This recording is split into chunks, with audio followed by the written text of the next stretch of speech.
റഷ്യയുടെ തെക്കൻ പ്രദേശമായ ഡാഗസ്താനിൽ ഇസ്ലാമിക് തീവ്രവാദികൾ നടത്തിയ ആക്രമണത്തിൽ മരിച്ചവരുടെ എണ്ണം 21 ഇവരിൽ 16 പേർ പോലീസുകാരാണ്.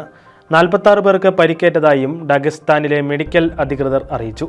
ഡർബൻഡിലെ ഒരു റഷ്യൻ ഓർത്തഡോക്സ് പള്ളിയിലെ വൈദികനായ റവറൻ നിക്കോളായ് കോട്ടൽനിക്കോവും മരിച്ചവരിൽ ഉൾപ്പെടുന്നു. ഓർത്തഡോക്സ് വിശ്വാസികൾ ട്രിനിറ്റി സൺഡേ എന്നറിയപ്പെടുന്ന പെന്തക്കോസ്ത് ആഘോഷിക്കുന്നതിനിടെയാണ് ആക്രമണമുണ്ടായത്. ആയുധധാരികൾ പള്ളിയിലെത്തിയവർക്ക് നേരെ വെടിയുതിർക്കുകയായിരുന്നു. വെടിവെപ്പിനെ തുടർന്ന് പള്ളിയിൽ വലിയ രീതിയിൽ തീ പടർന്നു പിടിച്ചു.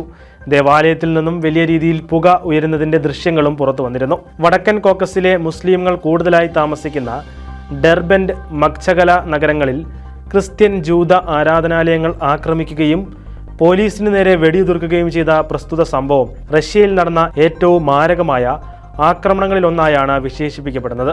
അഫ്ഗാനിസ്ഥാനിലെ ഇസ്ലാമിക് സ്റ്റേറ്റ് ഗ്രൂപ്പിന്റെ ഒരു അഫിലിയേറ്റ് ഡാഗസ്താനിലെ ആക്രമണത്തെ പുകഴ്ത്തിക്കൊണ്ട് തങ്ങൾ ഇപ്പോഴും ശക്തരാണെന്ന് കോക്കസിലെ സഹോദരന്മാർ കാണിച്ചു കൊടുത്തു എന്ന് പ്രസ്താവിച്ചിരുന്നു.